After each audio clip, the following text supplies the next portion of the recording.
Hello বন্ধুরা, আসসালামু আলাইকুম। আমি মোহাম্মদ রোহান আর তোমরা দেখছো computer courses by Rohan YouTube channel. আজকের ভিডিওটি দারুণ হতে চলেছে। তো আজকে হচ্ছে আমার প্রথম ভিডিও। যদি শেখার ইচ্ছা থাকে আর নতুন কিছু জানতে চাও তাহলে এই ভিডিওটা তোমার জন্যই। তাহলে আর দেরি না করে চলো শুরু করি আজকের জার্নি। আর হ্যাঁ, ভিডিওটা যদি ভালো লাগে একটা লাইক দিতে ভুলো না আর সাবস্ক্রাইব করে পাশে থাকা বেল আইকনটি প্রেস করে দিও যেন পরের ভিডিও মিস না করো। আজকের ভিডিওতে আমরা শিখব এমএস ওয়ার্ড। তো এটা মূলত এমএস ওয়ার্ডেরই একটা প্লেলিস্ট হতে চলেছে। তো প্রথমটা হচ্ছে একদম নর্মাল বেসিক, কিভাবে আমরা ওয়ার্ড যে একটা নতুন ফাইল ক্রিয়েট করব, হোমের কিছু কাজ দেখব। তো চলো দেরি না করে শুরু করা যাক। তো আমরা প্রথমে এখানে যে উইন্ডোজ স্টার্ট লেখা আছে এখানে ক্লিক করব, অথবা সরাসরি কিবোর্ড থেকেও ক্লিক করতে পারি। এরপরে যেহেতু আমরা ওয়ার্ড লিখবো, মাইক্রোসফট ওয়ার্ড, শুধু ওয়ার্ড লিখলেই চলে আসবে। তো এখান থেকে আমরা ওপেন করে নেব। তো এটা হচ্ছে নর্মাল একটা শো। এখানে বিভিন্ন অপশন আছে। হোম, এখানে ব্ল্যাঙ্ক ডকুমেন্ট আছে। এরপরে আরো কিছু রেডিমেড টেমপ্লেট আছে। তো আমরা নর্মালি ব্ল্যাঙ্ক ডকুমেন্টে নেব। এখানে রিসেন্ট বলতে বোঝাচ্ছে যে আমি লাস্ট যেগুলা ওয়ার্ডে কাজ করছি ওইগুলা দেখাবে।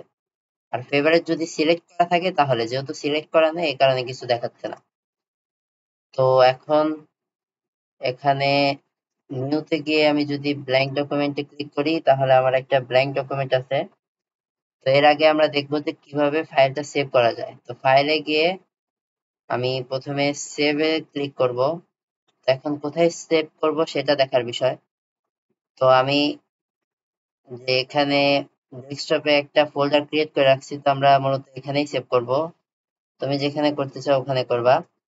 তো এখানে আমার এটা হচ্ছে দিস পিসিতে ডেস্কটপে, যেহেতু ডেস্কটপে এখানে দেখো যে এমএস ওয়ার্ড নামে একটা ফাইল থাকবে, এই যে ফোল্ডার থাকবে এমএস ওয়ার্ড। এটা জাস্ট ক্লিক করে ওপেন করে দেব। তো এটার নাম হচ্ছে, আমি কি নাম দিতে পারি, ক্লাস ওয়ান দেই।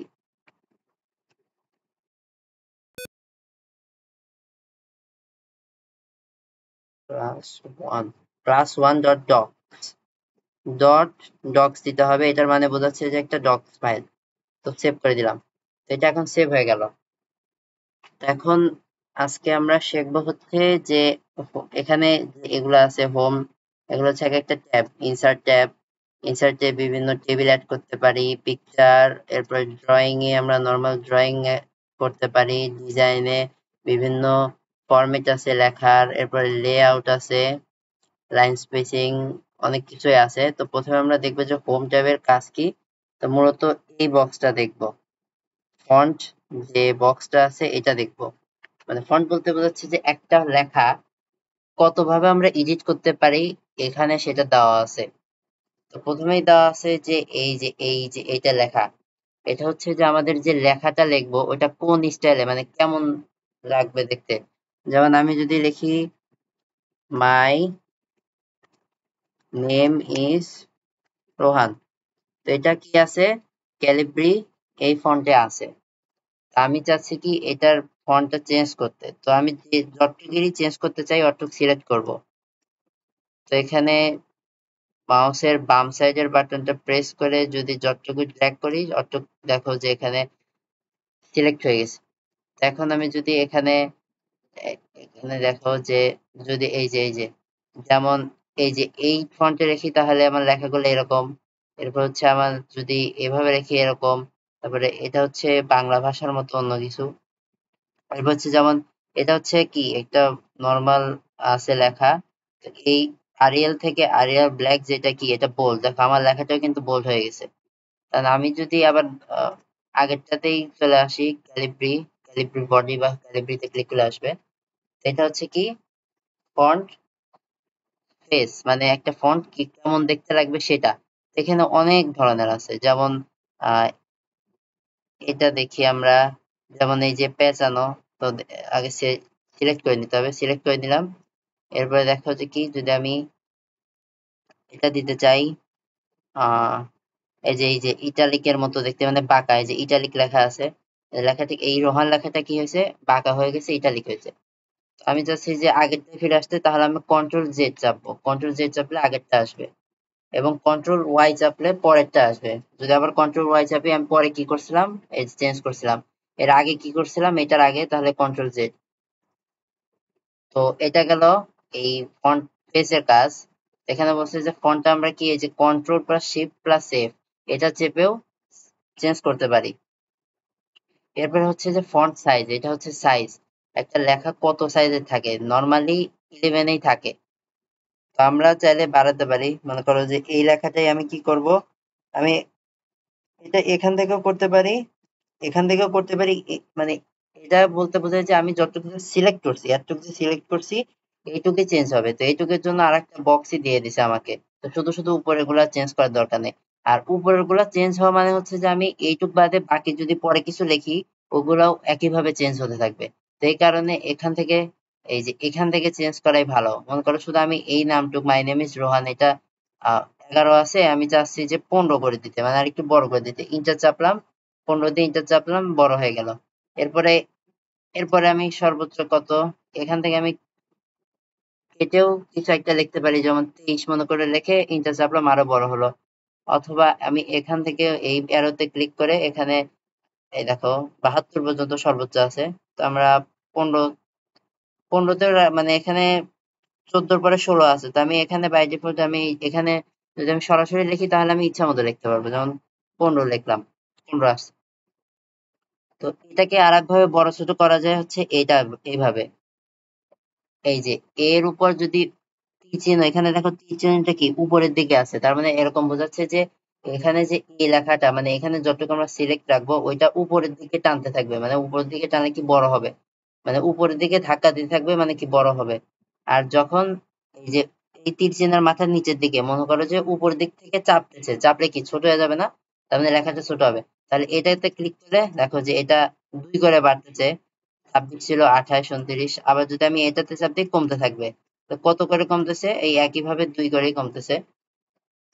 তো প্রথমে 22, 24, এরপর 26, 28, 28 এর পরে কিন্তু আমাদের মানে বাড়ার পরিমাণটা বেড়ে গেছে। তো ওইটা বাড়ার কারণ হচ্ছে যে এখানে দেখো যে 24, 28 এর পরে সরাসরি 36, মানে আমি যদি 28 এ দিই, এরপরে এইটাতে ক্লিক করি, তাহলে সরাসরি কিসে চলে যাবে, 28 এর পরে 36, এরপরে 48, এরপরে 72, এভাবে যাবে। এরপর হচ্ছে আমি এখানে কোনটার কোনটার কাজ গেল, এটার কাজ গেছে। এরপরে এটা হচ্ছে ফন্ট সাইজ, এরপর হচ্ছে এটাকে আমরা বড় করতে পারি, ছোট করতে পারি। এরপরে হচ্ছে মনে করো আমি নিচেরটাতে আসি, বোল্ড, মানে বি তে বোল্ড বোঝায়, এখানে দেখো বিটাও কিন্তু একটু বোল্ড করে দেওয়া, মানে গাঢ় করে দেওয়া। আমি যদি চাই যে আমার একটা লেখা হাইলাইট করতে, মনে করো আমার নাম রোহান, এখানে মাই নেম ইজ, এটা তো মেন সাবজেক্ট না, নেমটা হচ্ছে মেন সাবজেক্ট। তো হচ্ছে আমি চাচ্ছি যে আমার নামটা কি করব, বোল্ড করব। তো এটাকে সিলেক্ট করে বিতে চাপলে কি হয়ে যাবে, এই লেখাটা বোল্ড হয়ে যাবে। দেখো বাকিগুলা থেকে কি হয়েছে, এই লেখাটা, রোহান লেখাটা কি হয়েছে, বোল্ড হয়েছে। তো এটা হচ্ছে বোল্ড করা। এরপর হচ্ছে কি ইটালিক করা, মানে হচ্ছে ইটালিক মানে কি বাঁকা। যেমন আমি যদি এটাকেই, অলরেডি আমার বোল্ড করা আছে, আমি ইটালিকে করব, যদি আবার বোল্ডটা মুছে দিই বোল্ড চলে যাবে, আবার ক্লিক করে চলে আসবে। তো ইটালিক করলাম, বাঁকা হলো, ইটালিক বাদ, সোজা হয়ে গেলাম, নর্মাল হয়ে গেল। তো ইটালিক করে দিলাম। এরপর হচ্ছে যে ইউতে হচ্ছে আন্ডারলাইন বোঝায়, এটা কিভাবে বুঝবে, দেখো যে ইউ এর নিচে আবার একটা আন্ডারলাইন দেওয়াই আছে, তো এই কারণে এটা বোঝা যায়। তো এখান থেকে আন্ডারলাইনটা কেমন হবে সেটাও একটা ফ্যাক্ট। এখানে সরাসরি যদি আন্ডারলাইন দিই, তাহলে নর্মাল একটা, এমন একটা আন্ডারলাইন দেবে যেটা বাই ডিফল্ট একটা নর্মাল রেখা, যেমন এই যে এই রেখাটিকে একটা নর্মাল রেখা। তখন আমি চাচ্ছি কি আন্ডারলাইনটা একটু অন্যরকম হোক, তো আমি এই যে নিচে যে অ্যারো আছে এটাকে ক্লিক করলে এই দেখো এরকম আন্ডারলাইন দিতে পারবো, এরকম ফাঁকা ফাঁকা দিতে পারবো। ফাঁকা ফাঁকা কম আছে এটাতে, এটাতে একটু বেশি, এক একটা এক এক স্টাইলে। এরপর হচ্ছে এরকম ঢেউ খেলানো, মোর আন্ডারলাইন্স কি আছে। এখন এখানে কি আন্ডারলাইন স্টাইল, যেটা হচ্ছে যে কোন আন্ডারলাইন্সটা কোন স্টাইলে হবে। এরপর হচ্ছে আন্ডারলাইনের সাইজটা কি হবে, যেমন এখানে দেখো যে এটা সাইজ বলতে ফন্ট স্টাইল আর কি হচ্ছে, ফন্ট স্টাইল আর ফন্ট সাইজ বোঝাচ্ছে, মানে আমার পুরা, যেহেতু আন্ডারলাইনটা পুরা নাম জুড়ে আসবে, এই কারণে নামটার যে সাইজ ওইটাই চেঞ্জ হবে মূলত। তো বোল্ড ইটালিক বলতে বোঝাচ্ছে যে আমার লেখাটা কি ছিল, বোল্ডেও ছিল ইটালিকেও ছিল। আমি যদি শুধু বোল্ড দেই তাহলে কি হবে, ইটালিকটা চলে যাবে। এরপর যদি শুধু ইটালিক দেই তার মানে কি বোল্ডটাও চলে গেল। আর রেগুলার মানে হচ্ছে নর্মালটা, এখন নর্মালটা চলে আসছে। আমি যেহেতু দুইটাই চাচ্ছি তাহলে বোল্ড ইটালিক একসাথে। তো এভাবে আমরা কি করতে পারি, ওকে দিয়ে ইচ্ছা মতো দিতে পারি, এভাবে দিলাম। এরপর হচ্ছে আমি চাই যে প্রথমে একটু নর্মাল করে নেই। আমি চাই যে কি একটা লেখা লিখবো যেটা হচ্ছে কাটা থাকবে, যেমন এখানে এটা দেখো যে এবিসি লেখা আছে এবং এবিসি এর মাঝখানে কি ডানে বামে একটা কাটা মানে ক্রস চিহ্ন আছে। মানে যেমন অনেক সময় আমরা জিনিসপত্র দেখানোর জন্য মানে কোনো কিছু কাটলে এরকম, বিশেষ করে আমাদের তো ওয়ার্ডে তো এডিট করাই যায়, কিন্তু আমরা এগুলো ইউজ করি কারণ হচ্ছে যে যেমন কোনো কিছু মূল্য ছাড়ে আমরা কি লিখি, যেমন মনে করো আগের মূল্য ছিল 500 টাকা, কিন্তু আমি দেখাচ্ছি যে আমার মূল্য এখন হচ্ছে 450 টাকা। তার মানে কিন্তু আমরা কিন্তু সরাসরি 450 লিখি না। তার কারণ হচ্ছে কি 450 লিখলে আগে যারা কোনোদিন আসেই নাই এই পেজে, অর্থাৎ ওই যেমন দারাজে মনে করো আগে এই পেজে আসেই নাই, তো এখন সে বুঝবে কিভাবে যে এর 50 টাকা প্রাইস কমে গেছে, তাহলে মনে করো দাম কমলে তো মানুষ কেনার আগ্রহ বাড়ে। তো সে কি করবে, 500 টাকা লিখবে, 500 টাকা মানে রেগুলার প্রাইসটা লিখে ওইটা কেটে দিবে, কেটে দিয়ে বলবে কি 450, তার মানে এটা বোঝাচ্ছে যে 500 ছিল, 50 টাকা ডিসকাউন্ট দেওয়া হয়েছে। তো এই কারণে এইসব কারণে মূলত ইউজ করা হয়। তো মনে করো আমি 5,000 টাকা, এটা আন্ডারলাইনটা আমি কেটে দেই, এটা আন্ডারলাইন বাদ দিয়ে দিলাম। তো মনে করো 5,000 টাকা, তো আমি হচ্ছে 5,000 টাকা এখন দাম না, তো এটাকে কেটে দিই এখানে সরাসরি। এটা এখানে যদি আমি ডানে মানে এটা সিলেক্ট করে যদি মাউসের ডান সাইডে ক্লিক করি তাহলে এটা চলে আসবে, কিন্তু এখানে কি ওই কাটার অপশনটা নাই। তো এই কারণে এটা আমরা সরাসরি এখান থেকে করতে হবে। তো এই যে দেখো যে 5,000টা কেটে গেল। তো এখন আমরা লিখলাম কি 5,000 কাটা, এখন প্রাইস হচ্ছে 4,500 বা 4,500, মানে এটাও কেটে যাচ্ছে কারণ আমার অলরেডি সিলেক্ট করা রয়েছে। এটা এর জন্য সমস্যা যে ওখান থেকে করা যে পরের গুলাও চলে আসে। 4,500 একটু ফাঁকা দেই, তার মানে কি বোঝাচ্ছে যে 5,000 টাকা ছিল আগে, এখন প্রাইস হচ্ছে 4,500 টাকা। তো এটা গেল এটার কাজ। এখন এই যে এইটা একটা আর এইটা হচ্ছে একটা, তো এটা দেখে বুঝতেই পারছো যে এক্স একটা মনে করো ভেরিয়েবল, মানে এক্স এর জায়গায় আমি যাই লিখি আর নিচেও কিছু একটা লেখা আসবে, মানে যেমন আমরা বিশেষ করে কেমিস্ট্রির ক্ষেত্রে মনে করো যে সালফিউরিক অ্যাসিড লিখবো H2SO4, কিন্তু আমরা তো এটা দেখে মানে কেমন লাগতেছে, আমরা লিখি কি এইচ এর নিচে 2 ছোট করে এরপরে SO4 নিচে ছোট করে। তো এটাকে আমরা এভাবে না লিখে কি করব, এইটা আর এইটা মূলত এটা দিয়েই আমরা কি করতে পারি, H2SO4 টা লিখতে পারি। যেমন H এর পরে কি 2 হচ্ছে নিচে, তাহলে এটাকে ক্লিক করে এরপরে 2 দিলাম, এরপরে হচ্ছে ইন্টারে চাপ দেব, তারপরে ইন্টারে চাপ দিলে এটা চলে যাবে। তারপরে H2, এই যে ইন্টারে চাপ দিলে চলে যাবে, আবার ব্যাক স্পেসে দিলে ওই নিচে চলে আসবে। তো এখানে ইন্টার চাপ দেব H2, তারপরে সরি এখানে একটু এটা চেঞ্জ হয়ে গেছে, Calibri body H2 SO H2 এরপর কি SO4, তো 4 টা আমাদের নিচে দিতে হবে, এখানে আবার ক্লিক করলাম, এরপরে 4 দিলাম, তারপরে এটা ডিসিলেক্ট করে দিলাম আবার ক্লিক করে। তাহলে কি হলো, আমাদের সালফিউরিক অ্যাসিডটা আমাদের নরমালি কেমিস্ট্রির নিয়মে বানানো হলো। তো এখন এটা গেল একটা কাজ। এরপর হচ্ছে যেমন আমরা আহ, এই এক্স স্কোয়ার বলতে কি বোঝায়, আমরা নরমালি এক্স এর উপর পাওয়ার বুঝি। তো নরমালি আমরা কি নরমাল যে সূত্রগুলো আছে এগুলোর জন্য কি করি, এরকম করি, মানে নরমালি এই যে এই চিহ্নটা দিয়ে তারপরে 2 দিই, মানে এটা বলতে বোঝায় পাওয়ার বোঝায়। তো এটা নরমালি 100 ms ক্যালকুলেটরে এরকম করে দিতে হয়। তো এটা যাতে না হয় আমরা কি করব, a plus B whole square করবো, মানে উপরে আনবো, তাহলে এটাকে ক্লিক করবো, এই দেখা উপরে চলে আসছে, কিন্তু এই লেখাটা উপরে চলে আসছে। এরপরে ইন্টার চাপ দেবো, এরপরে কি ছিল ইকুয়াল, এরপর হচ্ছে কি a স্কোয়ার, তার মানে আবার চাপ দেবো a স্কোয়ার, আবার ইন্টার,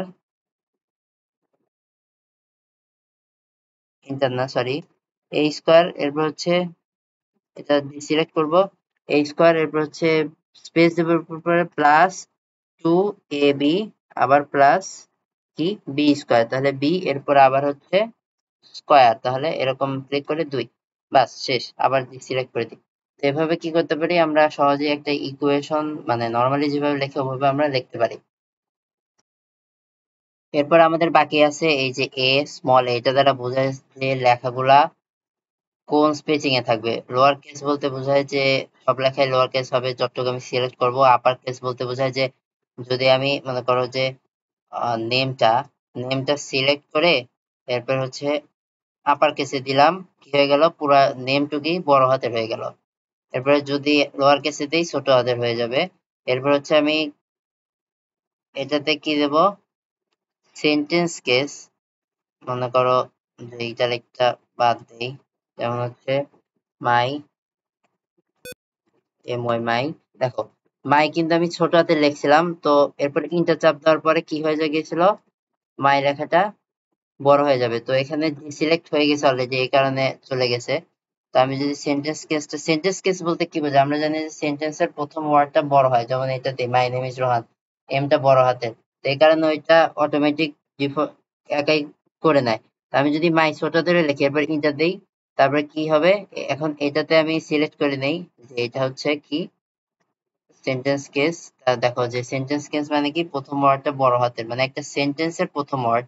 তাই বলে যে এরকম পরে যদি নেম দেই, নেমের যে এটা এন বড় হাতের হবে এরকম না, যেহেতু সেন্টেন্সের প্রথমটা বড় হাতের হয় এই কারণে এটা। এরপরে আরেকটা ক্যাপিটালাইজ ইস ওয়ার্ড, যেমন হচ্ছে যদি এইটা সিলেক্ট করে এটা একটু দেখি, ক্যাপিটালাইজ ইস ওয়ার্ড। এরপর হচ্ছে আমাদের আছে এখানে কি টগল কেস। টগল কেস বলতে বোঝায় যে আমার যদি বড় হাতের লেখা থাকে, যে ওয়ার্ডটা বড় হাতের হবে ওইটা হয়ে যাবে ছোট হাতের, আর যেটা ছোট হাতের ছিল ওইটা হয়ে যাবে বড় হাতের। যেমন আমি এটা বোঝানোর সুবিধার্থে এটা কি লিখলাম, আর ও এইচ এন, যেখানে আর বড় হাতের, এরপর এটা ছোট হাতের, এরপর এটা আবার বড় হাতের, এরপর এটা আবার ছোট হাতের, এরপর এটা বড় হাতের। আমি যদি টগল কেস দিই, এটা আগে সিলেক্ট করে নেই, তাহলে কি হবে, যদি টগল কেস দেই, যেটা বড় হাতের ছিল ওইটা হয়ে যাবে ছোট হাতের, যেটা ছোট হাতের ছিল ওইটা হয়ে যাবে বড় হাতের। তার মানে এখানে আর এইচ আর এন, এটা ছিল কি ক্যাপিটাল লেটার, তার মানে আর এইচ এন হয়ে যাবে ছোট, আর যেগুলো ছোট ছিল অর্থাৎ ও আর এ, এটা হয়ে যাবে বড়। তো টগল কেস দিলে দেখো যে আর এইচ এন ছোট হয়ে গেছে আর ও এইচ হয়ে গেছে বড়, তো এটা হচ্ছে টগল কেস। তো আমি এটা দেখতে খারাপ লাগতেছে এই কারণে কন্ট্রোল জেড দিয়ে আগেরটা নিয়ে আসলাম।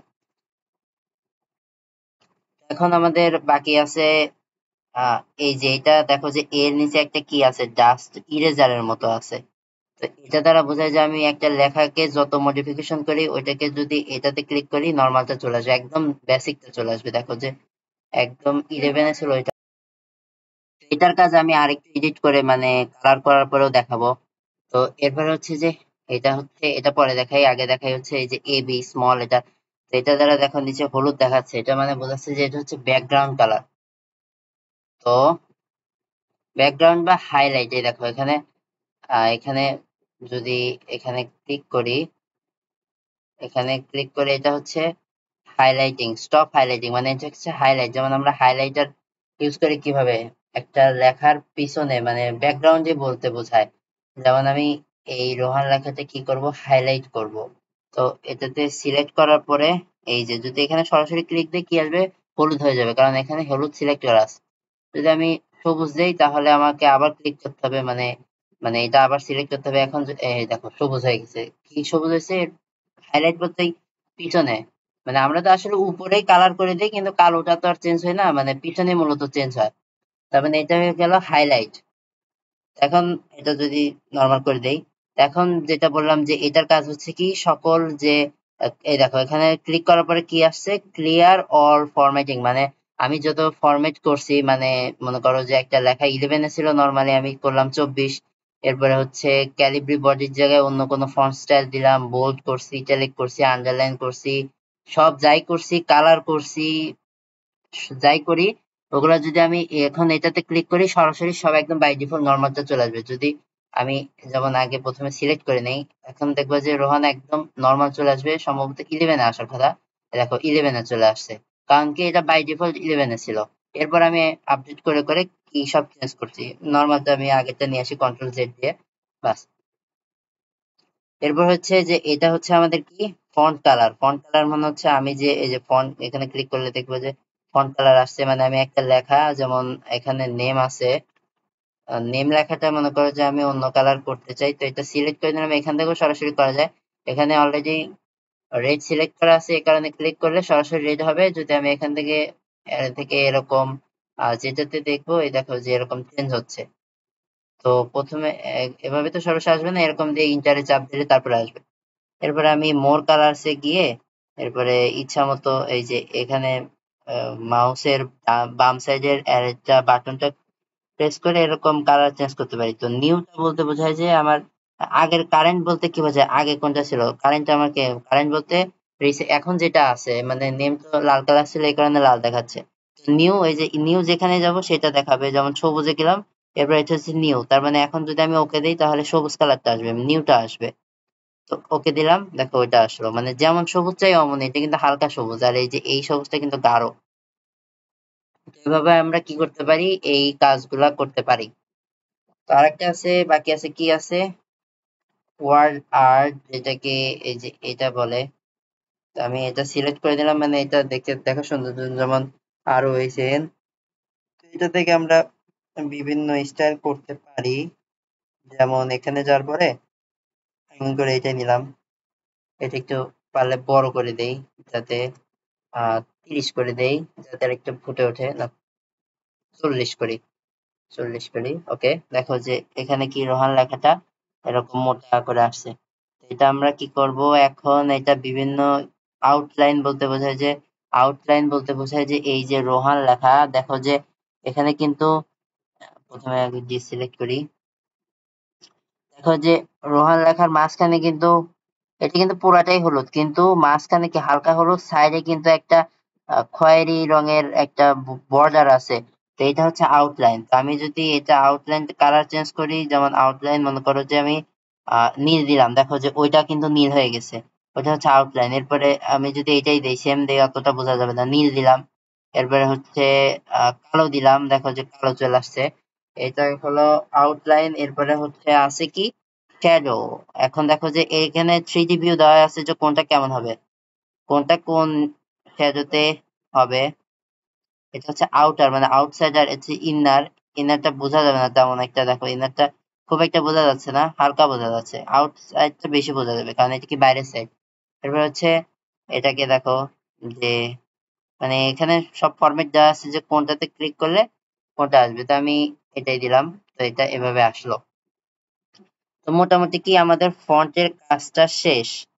তো আজকের ভিডিওতে এতটুকুই থাক, এর পরের ভিডিওতে দেখানো হবে প্যারাগ্রাফটা। তো এইভাবে আস্তে আস্তে করে কি এরপরে ইনসার্ট, ড্রয়িং, ডিজাইন এগুলা শেখানো হবে। তো ভিডিওটি ভালো লাগলে লাইক করে দিও এবং কমেন্ট করতে ভুলো না। যদি কোনো প্রবলেম থাকে তাহলে অবশ্যই কমেন্টে জানাবা। তাহলে ঠিক আছে, থাকো। আল্লাহ হাফেজ। আসসালামু আলাইকুম।